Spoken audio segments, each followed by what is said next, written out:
their presentation set aside for questions, so make sure to wait until you see those and they will call on you as you have a question. So I'm going to go ahead and introduce Brett Leonard from the Kansas University Alumni Association. With over 12 years of experience in business development, Brett focuses on building strategic partnerships and driving engagement within nonprofit associations. At the KU Alumni Association, he manages initiatives that connect alumni, enhance member value, and support the university's broader mission. Brett has a strong track record of developing and managing systems that keep partnerships running smoothly, whether it's tracking deliverables, coordinating sponsorships, or ensuring collaborations deliver measurable results. Brett always takes a structured, results-oriented approach to every project. With that, I'm turning it over to Brett. It's almost like ChatGPT wrote that. Good morning. This will be interesting because I don't give a lot of presentations. So. You could do it. If you saw Dr.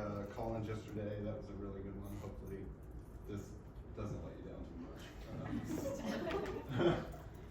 But just want to go over some from the start, like kind of level set with what the role of the Alumni Association is, identifying, creating assets, determining value, and then just different strategies, maximizing value, and then recommendations and best practices, and then some questions.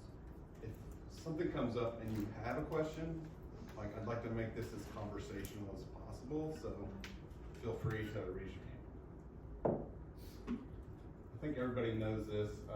Role of Alumni Associate, at least at KU, is to foster a lifelong connection between alumni and the university, and then supporting. We do a lot of networking events for students and with our alumni, mentorships, and then professional growth, and try to drive engagement through those events and programs and communications, using sponsors to broaden that and just kind of make it more interesting, because sometimes what we do isn't always that interesting. And so assets or resources, digital, physical, or relational, that drive alumni engagement and sponsor value. And I want to put an emphasis on sponsor value, because like without that, like you're not going to sell it. Like if it's not something that is going to get somebody else's attention for a sponsor, it's not valuable, right? So some of the different assets in digital, I put newsletter ads on there. That's just the first thing that came to mind. But like dedicated email for us, and in my experience, is the thing that generates the most revenue in terms of digital. But newsletter ads are obviously a close second. We haven't started a podcast, but we're looking into starting a podcast. Website ads, obviously, on top of there. We, at KU, we do not put a lot of value on our website ads. That's usually an add-on or an added value asset, just to try to give them more reach. But we have our mobile app, fundraising campaigns, program sponsorships, like the Jayhawk Career Network is a program sponsorship. It's sponsored by Truby Credit Union. And then one thing I slipped over is social media. We don't sell social media sponsorships or ads to our sponsors, but when we have a program like the Jayhawk Career Network, we'll make sure anytime we mention that we tag our sponsor or mention them in the post.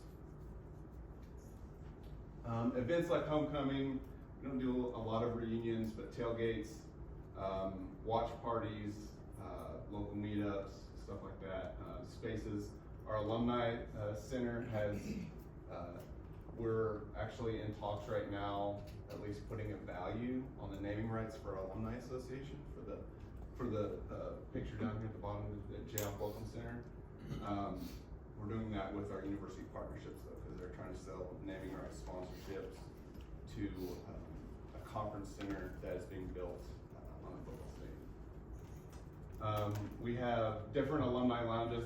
The entryway, like the entry foyer to the Jock Welcome Center, is sponsored by Trudy Credit Union, our official credit union of the alumni, KU alumni, because we're not an association anymore. We also have a pub that we're trying to sell sponsorships to, and other, just the way the building is set up, we have different areas and exhibits, and each one has a donor it's recognized by a donor who donated to fund that exhibit.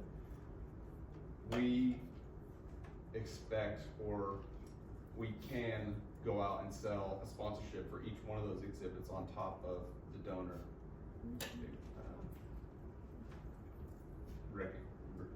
The donor name on it. So,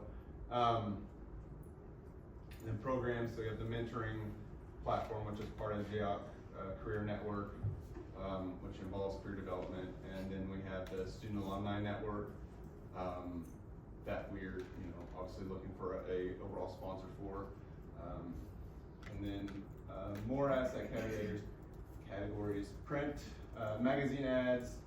Obviously, we do a yearly wall calendar that we had. If anybody are familiar with Aflac, we sold that to Aflac, and that didn't go anywhere. And then segmented alumni lists. We do a lot of, at least for our affinity partners who have official designation like Farmers Insurance, Alumni Insurance, our credit union, Central Bank, who has our debit card. We grant them access to mailing lists. So 4 times a year, 5 times a year, whatever, they get a new list to send a campaign, a direct mail campaign. Brett, can I ask you a question? Yes. Are we asking questions now? Yeah, sure. Okay. So first of all, you have claim to fame. I'm a Stanford. Your Trudy Credit Union sponsorship is like off the hook. So congratulations. Were you part of that deal? I was part of it. I think many of you know Terry. She kind of led that, and there's a lot that went into that. There's a lot of history to that relationship, Okay. and a lot of stuff that was happening on campus that helped push that to where it is. I wouldn't say it's a lot of what we did to pitch them on it. Like, they came to us and like, we want to be the official credit union. Like, what's it going to take? There's another credit union that pushed them out of athletics, and so they pushed them out of athletics, so they didn't have anywhere to go. They also had a big growth plan in the Kansas City area, so that was a part of it too. So a lot of stuff just came together at the right time for that to come to fruition. How do you balance like sponsorship versus the donors, like for those specific exhibits? Like, what has the reception been like amongst the donors if there's also a sponsor? Well, we have 2 locations that comes into play. We have the entryway, like the main lobby. I haven't heard any issues with that. And then we also have a photo booth opportunity in there. So there's a green screen with a TV that you can select your background and everything. And it's sponsored by Central Bank and a donor. And Name recognition for both. yeah, but like, so like if it was on this wall, the name of the donor could be like the color of the wall. Like, it stands out. It's like block lettering that's installed onto the wall, but it's like we have white walls and black walls, and the names are white and black. So. How did you navigate that internally? Like, between, how did you get the foundation piece of KU to buy into that? I think it, starts from the university. Like, there's many buildings on campus that were built by donations from individuals, but are now sponsored. Like, our business school is like Capital Federal Hall, like it's a bank. Like, I think most people are just used to it. Interesting. But you all got the money from that. Oh, yeah. Give to the foundation. Right, like, all the money that was raised for the, exhibit spaces was used to build. Like, we didn't use any foundation money to build that. It was all funded with our stuff. On the email, the email question, your digital assets for the dedicated emails, have y'all had any pushback from marketing on like not, impacting open rates or people subscribing out of receiving emails and that kind of thing? Yeah, there's always that type of pushback. We try to segment those as best as possible to the audience that our partners are trying to target. We don't wanna send it to, we have a lot of people that wanna reach parents of students, honestly, and like, that's difficult. Like, we have a hard time doing that. We try to get, like, we usually do like an age range, if like, that's not always accurate. Like, we send something to, we have a hotel partner in town that wants to be like the stop where parents come whenever they're visiting their kids and whenever they do campus visits, and we try to send it to those people, and then we get emails about, well, I'm not a parent, why'd you send this to me? Like, you know, Yeah. we try to do the best we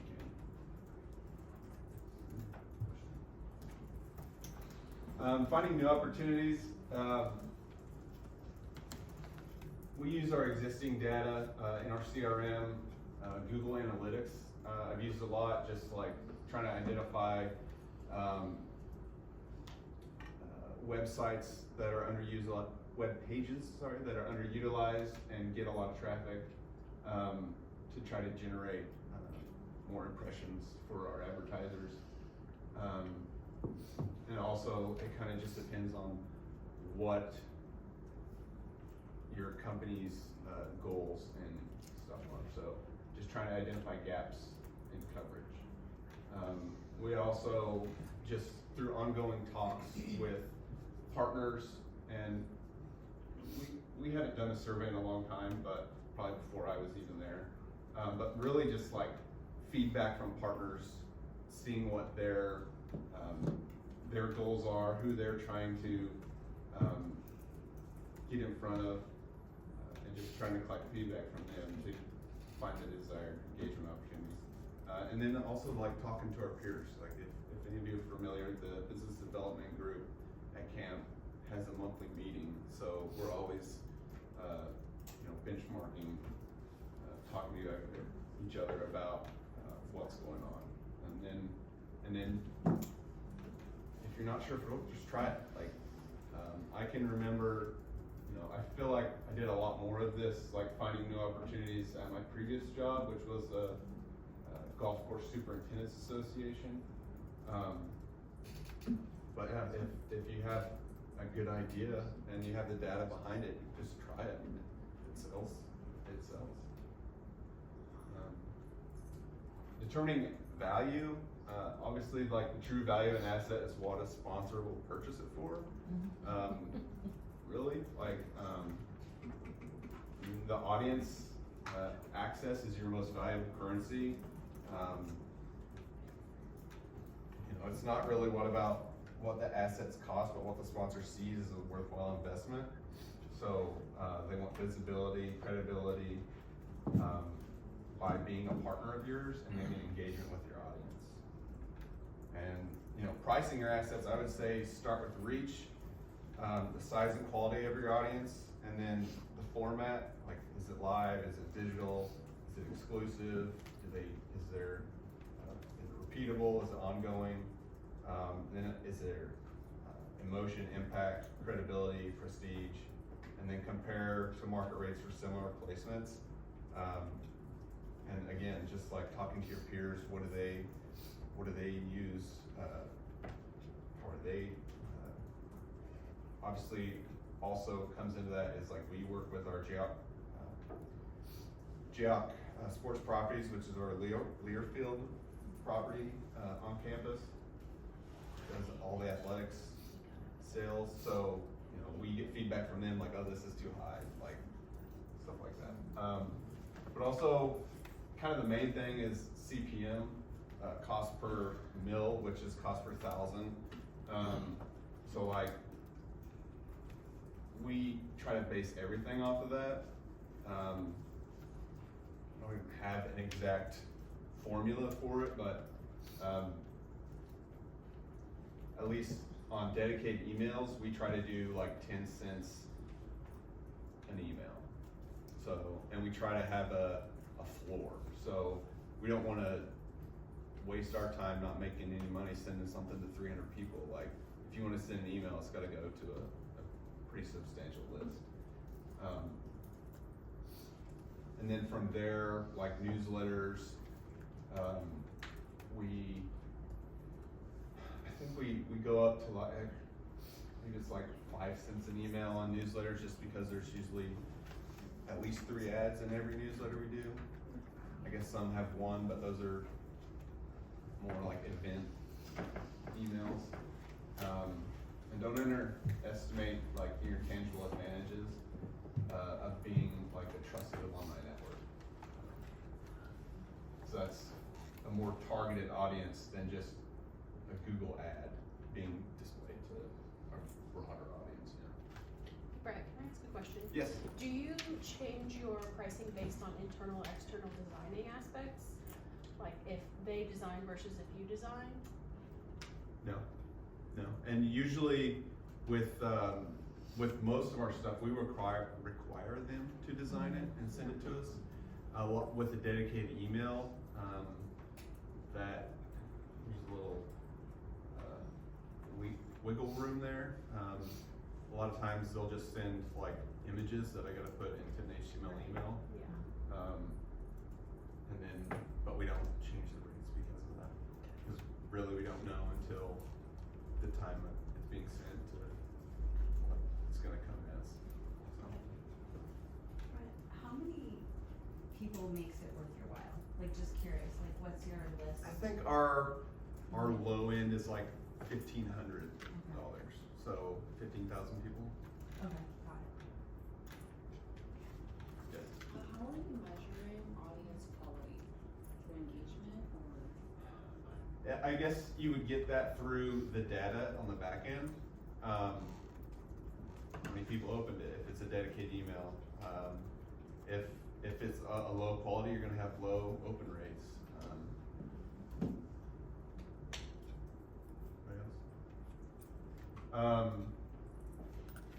So yeah, total subscribers, demographics, and also with quality, like, you know, the quality comes with, is it the target audience that your sponsor wants, right? And then where's the ad placed? Is it at the top, is it at the bottom?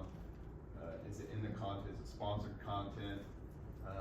Some of our sponsors do provide their own content, and some of our sponsors just ride along with our content. So if they're providing it, it's probably more valuable versus you're providing it. And then event exposure, we tier our sponsors for events, and so if you're like a title sponsor, obviously you're mentioned in everything. If you're a presenting sponsor, then you're not mentioned in everything, like whenever we mention the event, but you're probably listed on the page. And then like supporting sponsors sometimes will say, okay, well, you're a supporting sponsor, so you're not gonna be included in the digital marketing, but you can come to the event. Or maybe you'll be listed just your name only, not your logo. And then for our tailgates, we also do just exhibitor. You don't even get a mention, you get to show up. And that's usually like a 1-by-1 event by event partnership. So, not 5 minutes, better hurry up. What influences value? Content integration, sponsored stories, podcast videos, data and insights, audience profiles, surveys, naming rights. What goes along with the naming rights? Is there scholarships? Is there awards? Is there official designation that comes along with that. And the community programs like mentorships, internships, volunteer days, frequency and exclusivity. You know, if you have multiple bank sponsors, that obviously becomes less valuable to each of the bank sponsors. Our central bank, our official debit card, gets real frustrated with athletics because athletics has like 10 different banking partners, like that they so frustrated with them. And then self-value, not inventory. Sponsors want access and alignment with your messaging and not just ads. And then position your assets as solutions to their marketing goals in a way to build goodwill with prestigious audience. And then tools for, we always also promote like talent recruitment to our sponsors, like, you know, come to this networking event so you can recruit talent. And then brand awareness, what are they trying to do? If it's brand awareness, community impact, talent recruitment, just whatever their goals are. And then we do custom packages for all of our agreements. We don't have any cookie cutter approach. So we have conversations with our partners. We find out what their goals are, and we try to put together a package that best fits what they're trying to do within the budget that they have. And then obviously if they are an exclusive partner, you want to promote that and give the value for that. And then obviously partner strategically. If somebody comes to the table and does your goals and objectives don't align, then don't do business with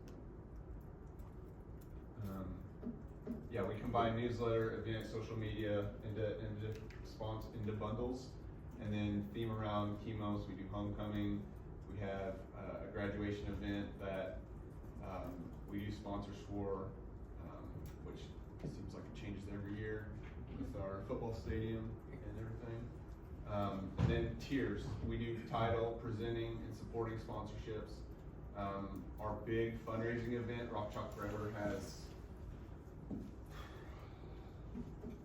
there's like 8 tiers of sponsorships. It's ridiculous. And we don't sell people into every tier either. So there's that.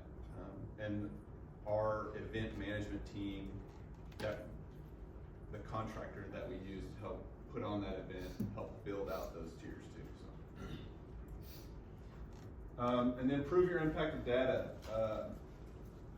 We track data on a regular basis for all our emails, ad clicks, open rates, everything, and try to use that to our advantage when reporting. And we do a yearly summary for every agreement that we have. So if we had an agreement with Oregon, we would, at the end of the year, we would have a full-fledged summary of every ad that was placed, how many opens it got, how many clicks it got, everything like that. So, and if you have testimonials, you can use them. A lot of times, especially with our more engaged partners that do live events, they'll give you feedback on the spot, like if they're disappointed or if they're unhappy, or even if they're happy. Like we get a lot of times where this is the best event we ever did. Like that's the best thing to hear. So obviously, again, promote exclusivity, limit sponsor slots per issue or event, offer category exclusivity. Again, use language like featured partner, presenting sponsor, partner with purpose. Look for. We try to do long-term, multi-year agreements. That's the easiest lift because even like we have our bookstore came to us last year and like, can we do a multi-year agreement? Like we're tired of coming back to the table every year. I'm like, absolutely, happily do that. That's like, you know, it's great. We just obviously switched fiscal years, so it's great going into the next fiscal year, seeing you have 80-90% of your goal already achieved, so.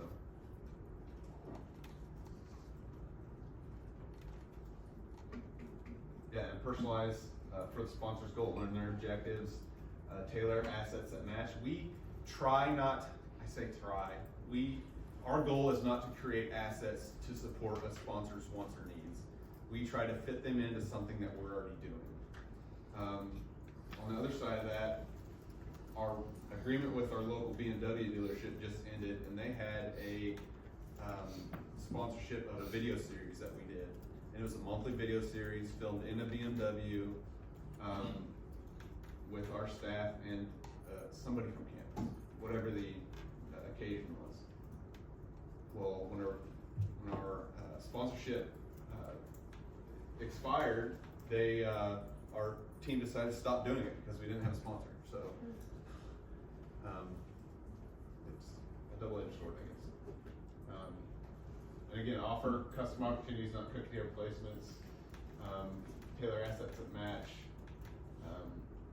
events for visibility. A lot of times we just want to be with people, so they want to be at events. Now obviously ask who their target audience is. What are they trying, what's their goal? Are they trying to just get visibility? Do they want leads? Do they want to just be in front and talk to people? How can our alumni community help them achieve their goals? And then try to ask yourself which of our assets match those goals.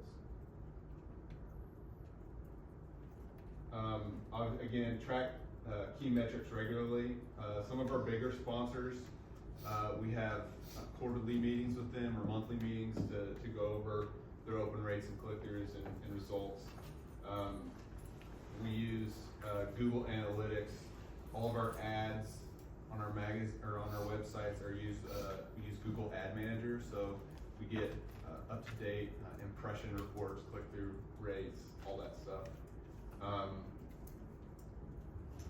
Austin, my boss, is really good at dashboards, so he's all into doing that type of stuff and making it all pretty and stuff. Like he created this slide, like the design from scratch, like he's nuts.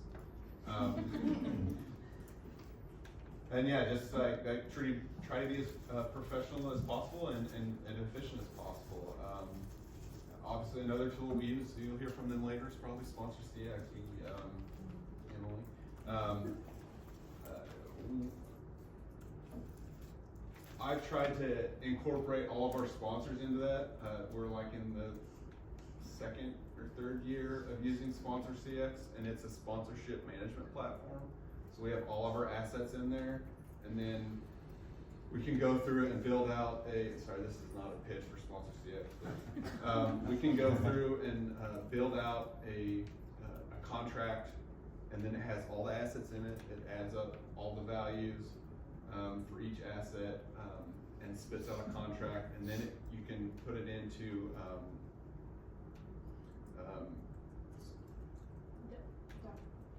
just the way, like, fulfillment, sorry. You can put it into fulfillment and then you can invite your sponsors into the platform and assign dates and deliverables to them for a specific time and for specific assets. Then they can upload their assets to it. This is going to be a lifesaver in efficiency for us. Yeah. Great customer service. Brett, how many are on your team that do business development and sponsorship management? 3. Okay. 2.5. My boss, like, he's there. Like, if we have a big meeting, he shows up. But he's like, we're doing a membership transition. We're doing a Salesforce transition. Like, he's been neck deep in all that stuff. So a lot of the fulfillment is on my shoulders. Because our other team member, he is mostly outwardly facing, just trying to get leads. And I think I mentioned somebody the other day, like, he's not necessarily responsible for closing the sale, but he's responsible for getting in the door. Because I don't have time to do that. Any other questions? That's all I got. And if you have any other questions, I know you can find Brett. Yeah, happy to answer any questions that you guys have. Yeah. Thank you.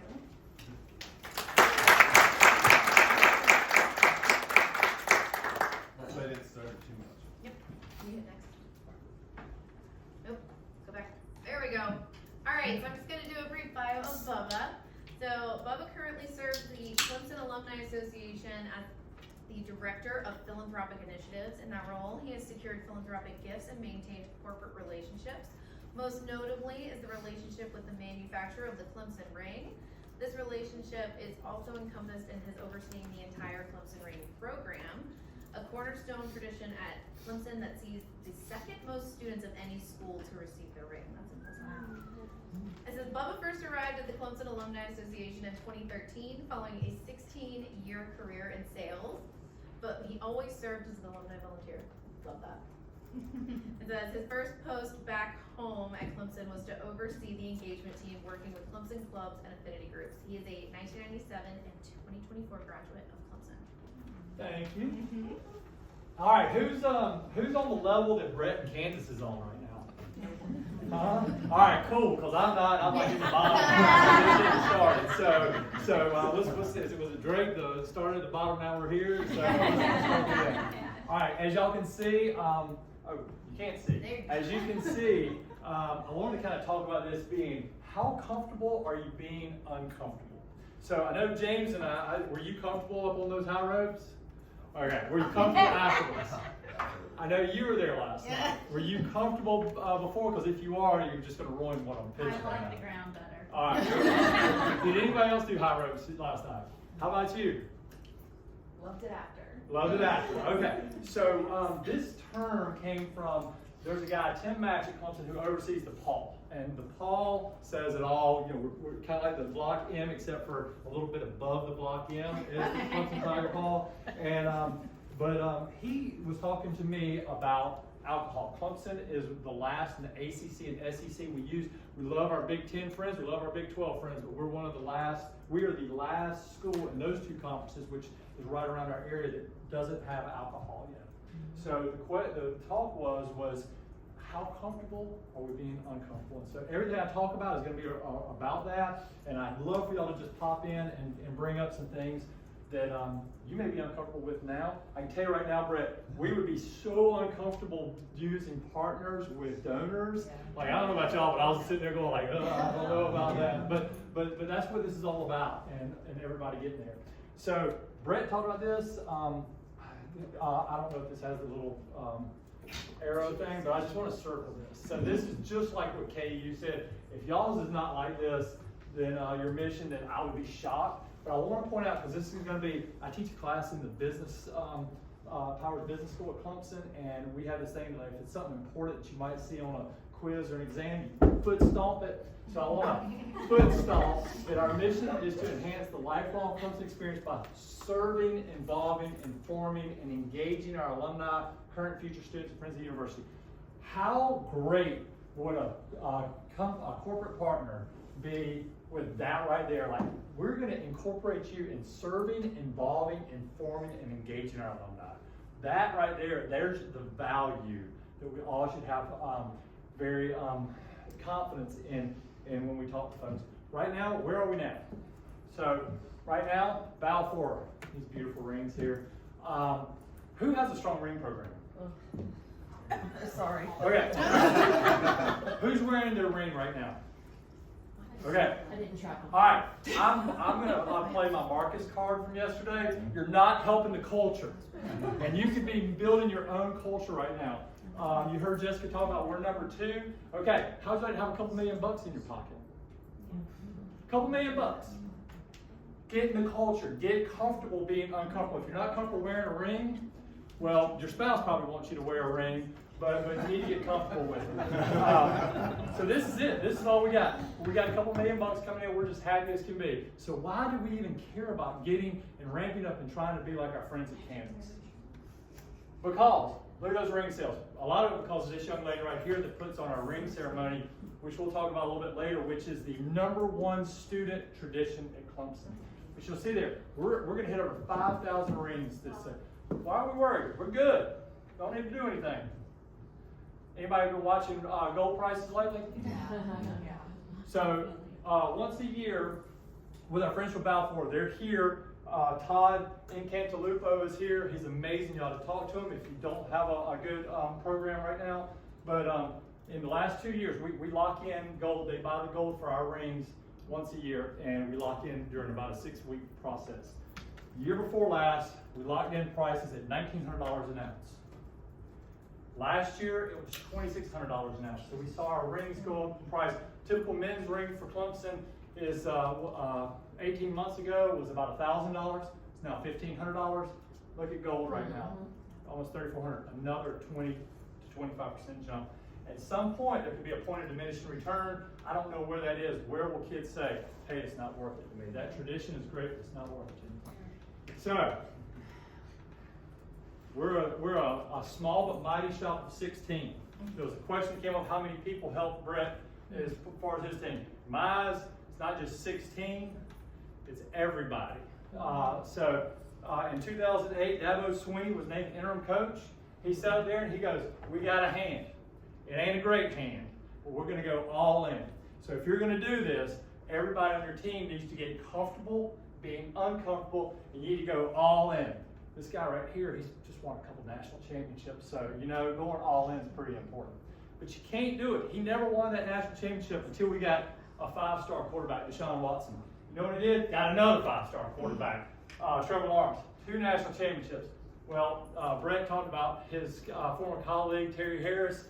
So if we were going to go all in, we were like, hey, let's get Terry in here. And I can tell you this, we worked with her. We've already gotten a deal that's more than paid for that consulting. So let's talk about some of Terry's impact. I'm not going to give you too much because I highly encourage you to think about incorporating or working with her.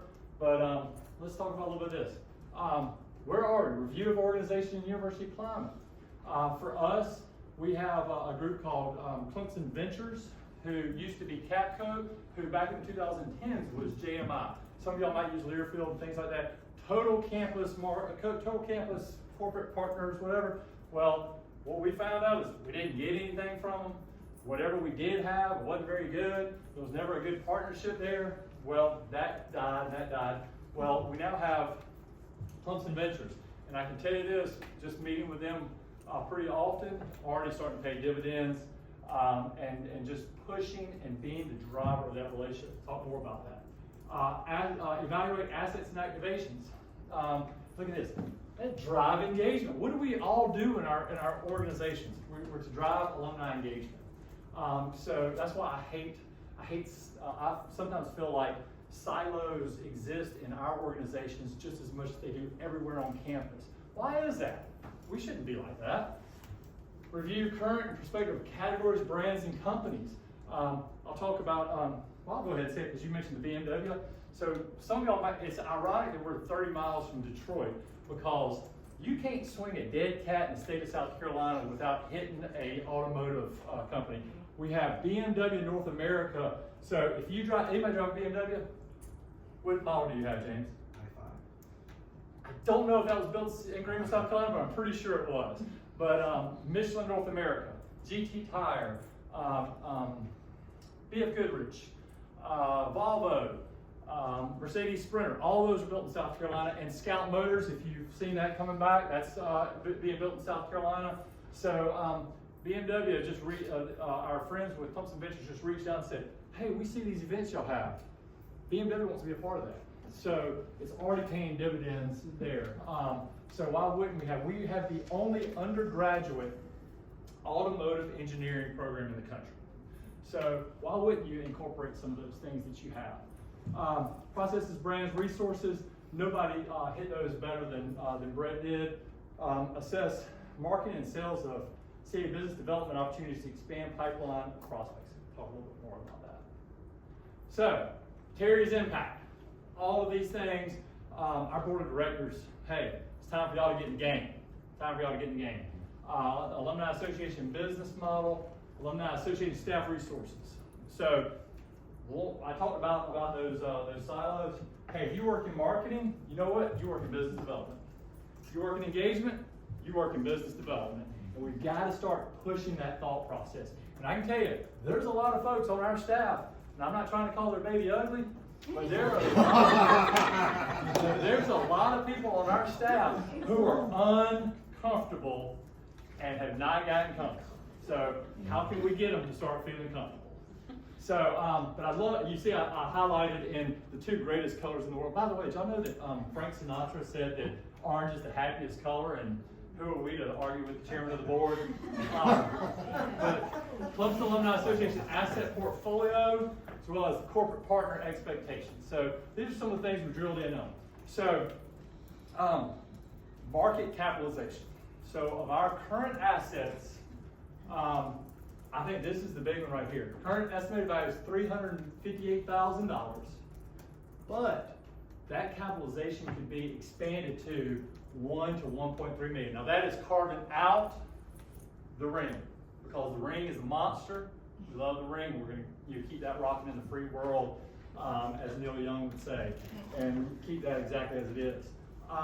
But increasing options for Clemson Ventures, we're going to partner with these guys fully. CAA sales and activations. So we're not going to go it alone. We're going to bring things together. I can tell you, I'm going to jump all over because I'm a little bit ADD. But and I just had an Americano from that little Hondo place and it just kicked in. But one of the things that I love is that we had in already pushing that relationship. We've got a condotel property. We're on around Clemson's campus is Lake Hartwell. It's 56,000 acre lakes, one of the biggest lakes in the southeast. And fun fact, Habiba will get a kick out of, there is more shoreline than there is shoreline on the coast of California on the Pacific Ocean. So, but it's overlooking it. It's a great property, but they've been working with athletics and only marketing athletic stuff. They came to me and said, hey, we want to do this, this, and this with alumni. Can you do that? Absolutely. By the way, whenever you're talking to a prospect, absolutely is the greatest word of all time. If you tell somebody yes, that's confident. But when you tell somebody absolutely, so that's my fun fact sales story of the day. If you don't take anything away, just remember to say absolutely as often as possible. But anyway, she wanted to play the two of us against each other. We're not going to, you know, as y'all may remember from the TV show Living Color, if you're of a certain age, homie don't play that. So I went and shared, I said absolutely, and then shared everything with our Clemson Ventures account rep for that condotel, and she didn't like it, but it's playing a game, and we're in it together. And we're not worried about the split just yet. We're going to build that. We're building an MOU through working with Terry. We're going to build an MOU with Clemson Ventures. But right now, let's just get in the game. Let's get it going. So is anybody working with a Learfield or another property? Do y'all have an MOU in place? Okay. Do you have a good working relationship? Awesome. Awesome. By the way, did you know Brian Danforth? Absolutely. Love that dude. Love that dude.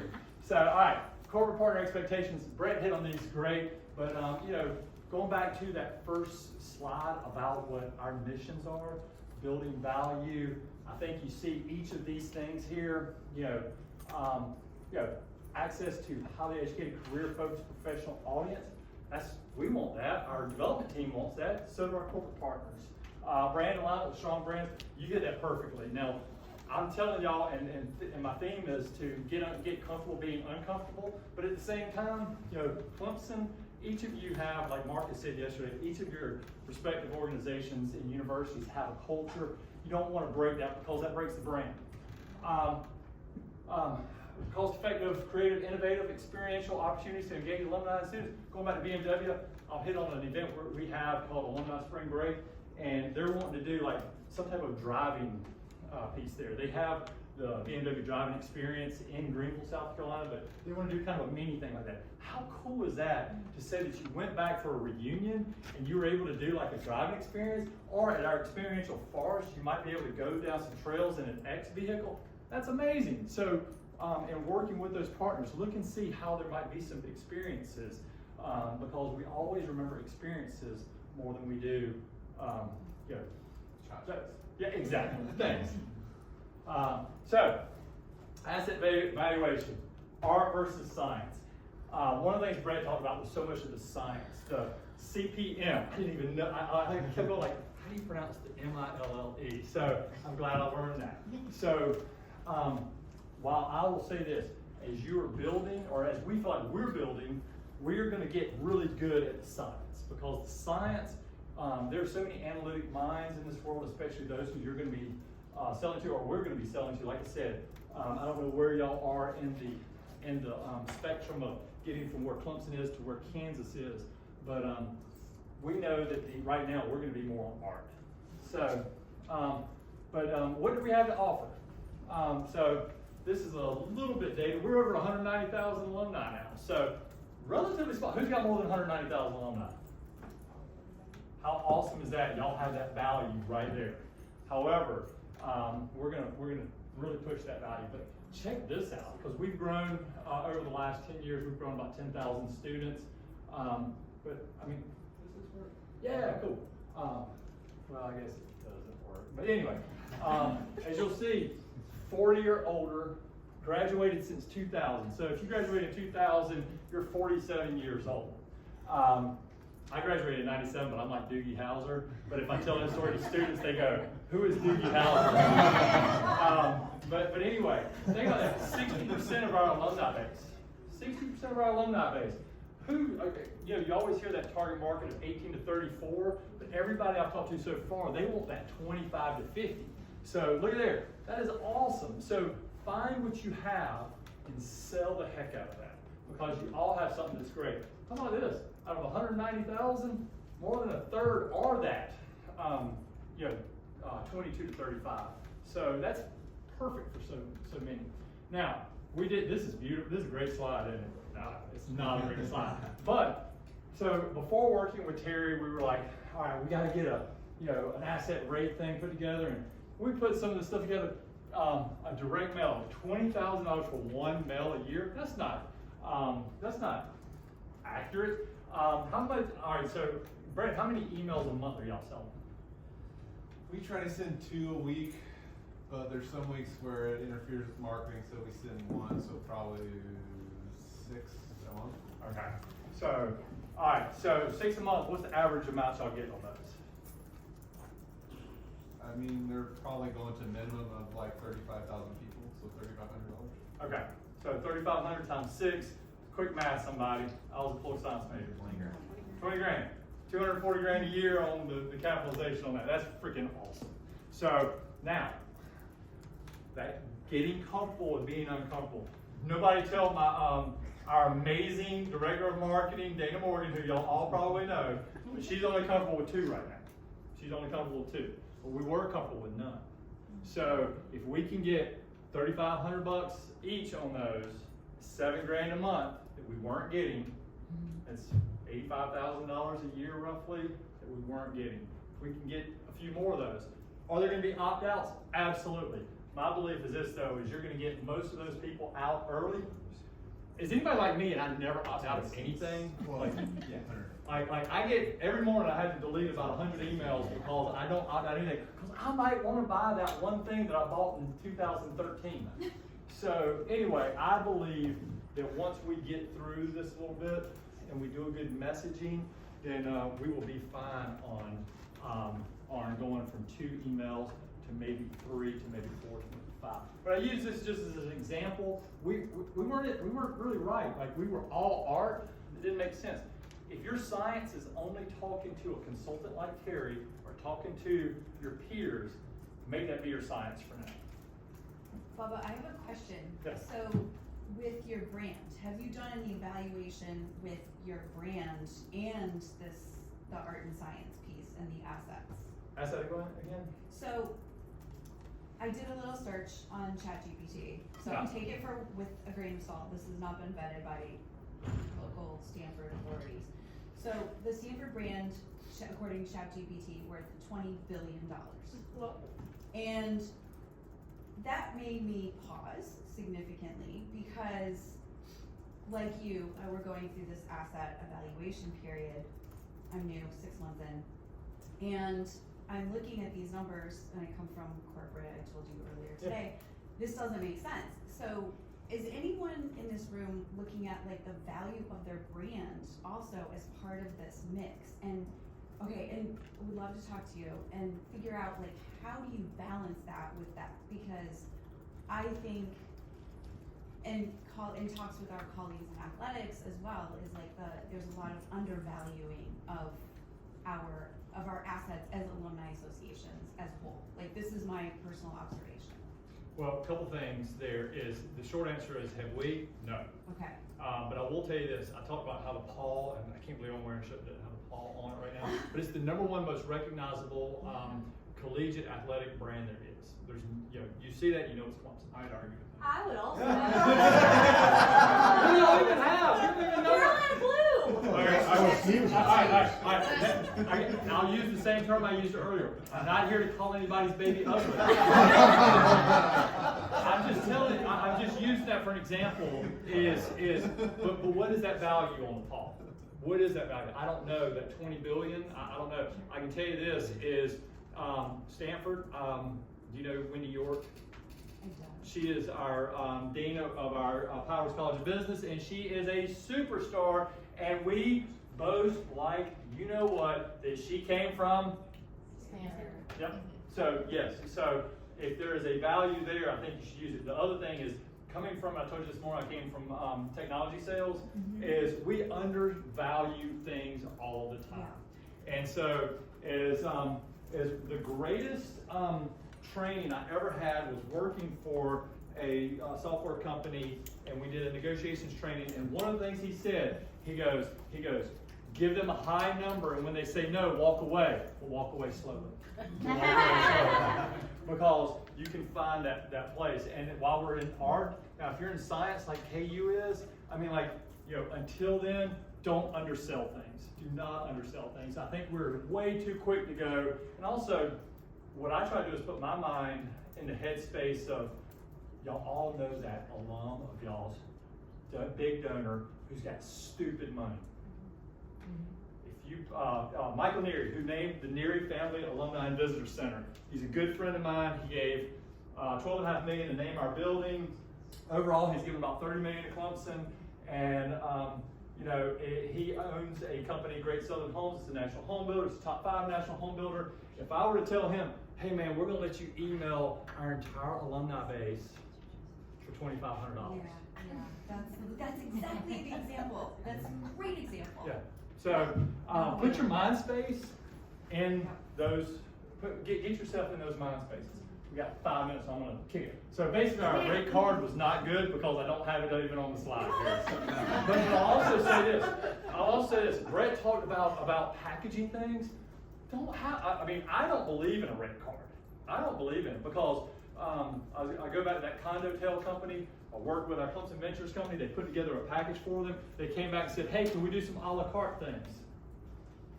Sure, but you know what? It's going to cost you more to have more per ingredient than overall. But if you give them just the ingredients, they're going to be like, I'm going to make my own pizza. But you sell them the pizza at a better price rather than, that ragu costs money and it's going to cost you more to build it yourself. So digital assets, you all have them.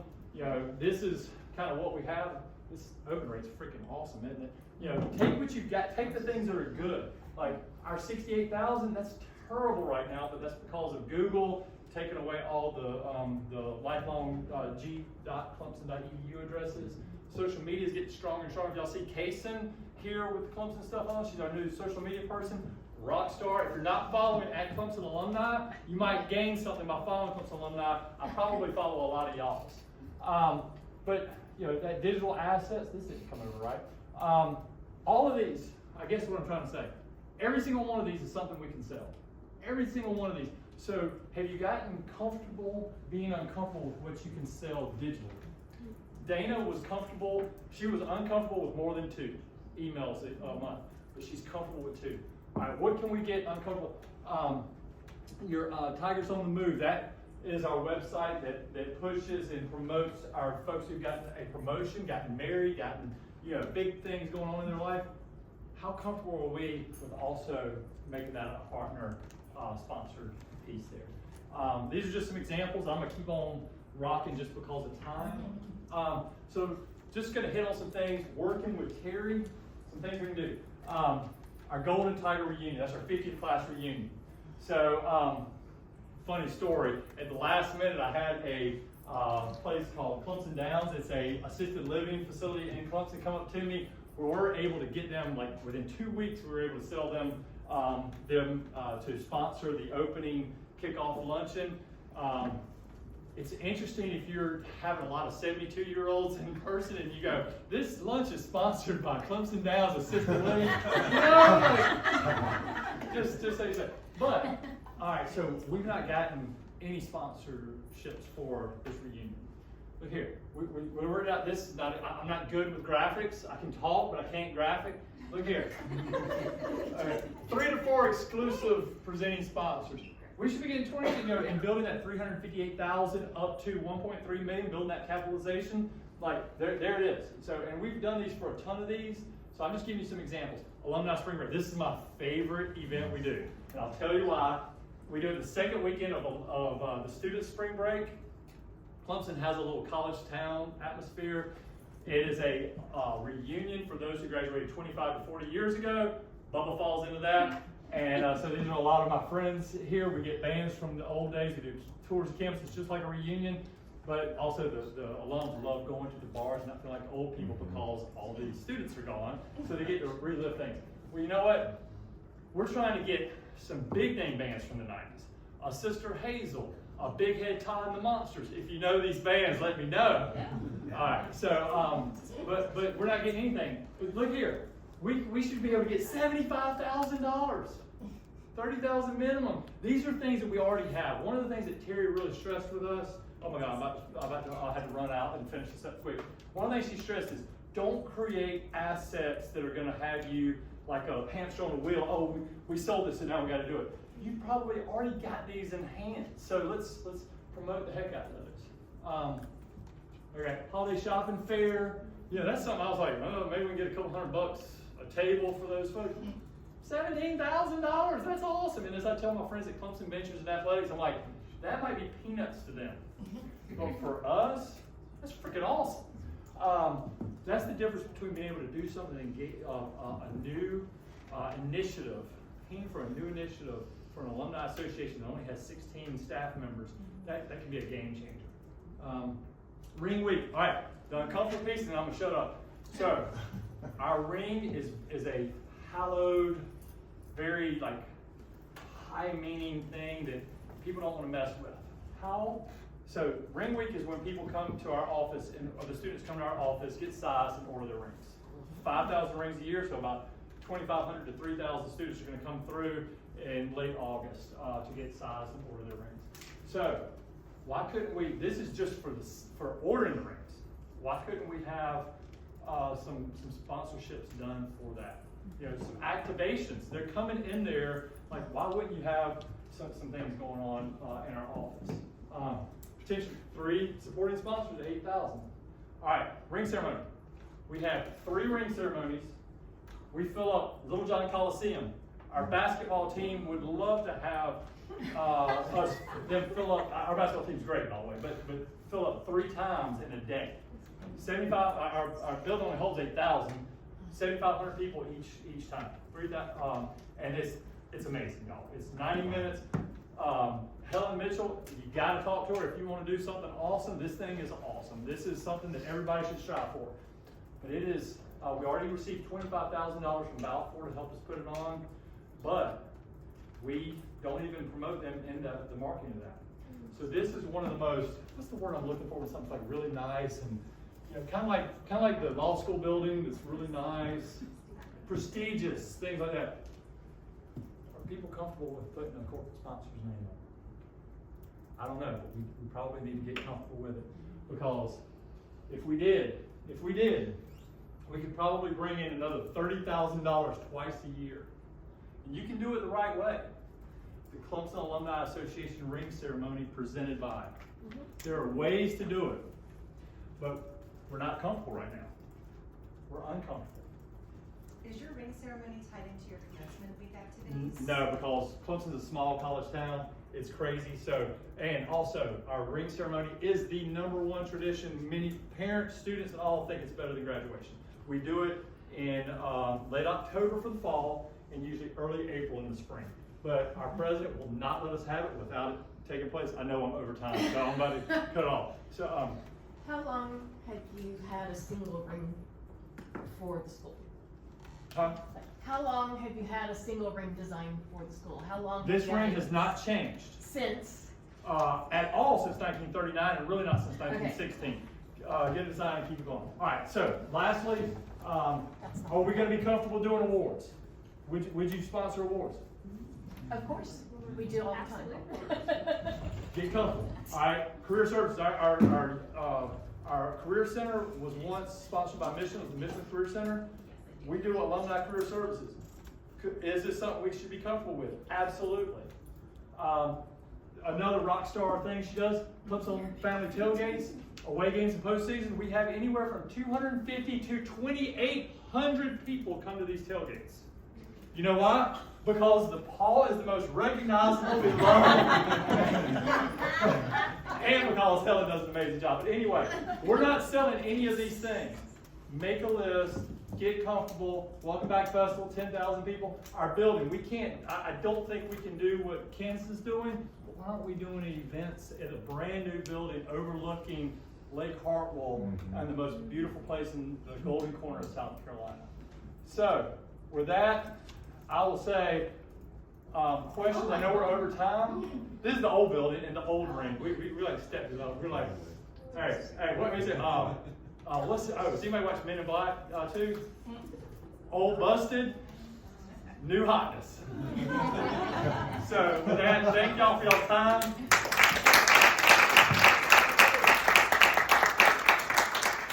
All right, before I release everybody to go on your 10-minute break, we want to say thank you to Brett and Bubba. Are you saying it's not 15 minutes because of me? No, it's already only 10 minutes. So thank you both so much for all of your great work on these presentations. And the session 4 breakouts begin at 11, and just check the app to see where the rooms are. If you are having issues with the app, with it like reloading and everything, if you go on the app, there should be the little 3 dots at the bottom where it says more. You should hit change events, let it refresh, and then just select the Tuesday through Thursday on the top event, and it should reset everything for you. So, have a nice week. Thanks, brother.